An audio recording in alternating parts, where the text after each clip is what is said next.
দিনমজুর সোহাগ শেখের সাথে প্রায় ২ বছর আগে একই উপজেলার বীরতারা ইউনিয়নের মজিদপুর ২ দহা গ্রামের শাহ আলমের মেয়ে শান্তা বেগমের বিয়ে হয়। ৫ মাস আগে শান্তা যমজ কন্যা সন্তান প্রসব করে।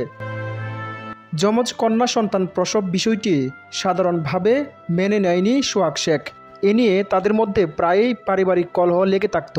শান্তা সন্তানদের নিয়ে বাবার বাড়িতে থাকলেও বেশ কয়েকদিন আগে স্বামীর বাড়িতে আসে। গেল সোমবার রাত ৮টার দিকে সোহাগের ঘর থেকে হট্টগোলের শব্দ শুনে প্রতিবেশীরা এগিয়ে এসে জানতে পারেন তাদের ২ কন্যা লামিয়া ও সামিয়াকে পার্শ্ববর্তী পুকুরের পানিতে ফেলে দেওয়া হয়েছে। এ সময় স্থানীয়রা পুকুরে নেমে লামিয়া ও সামিয়াকে উদ্ধার করে শ্রীনগর উপজেলা স্বাস্থ্য কমপ্লেক্সে নিয়ে গেলে কর্তব্যরত চিকিৎসক শিশু দুটিকে মৃত ঘোষণা করেন। শ্রীনগর থানা পুলিশ ঘটনার পর শিশু দুটির বাবা সোহাগ শেখ ও মা শান্তা বেগমকে আটক করে।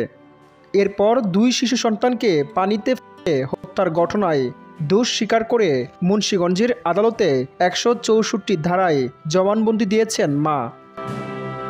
বুধবার ৯ জুলাই বিকালে জেলা চিফ জুডিশিয়াল ম্যাজিস্ট্রেট আদালতের বিচারক সিনিয়র জুডিশিয়াল ম্যাজিস্ট্রেট আশিকুর রহমানের আদালতে হাজির করা হলে কন্যাদের হত্যার কথা স্বীকার করেন মা শান্তা বেগম।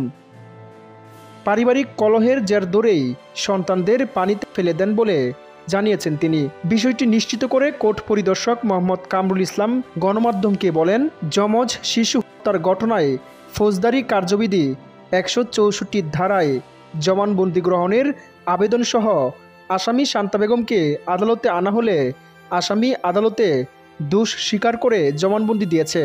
পরে বিচারক আসামিকে জেল হাজতে প্রেরণের নির্দেশ দেন।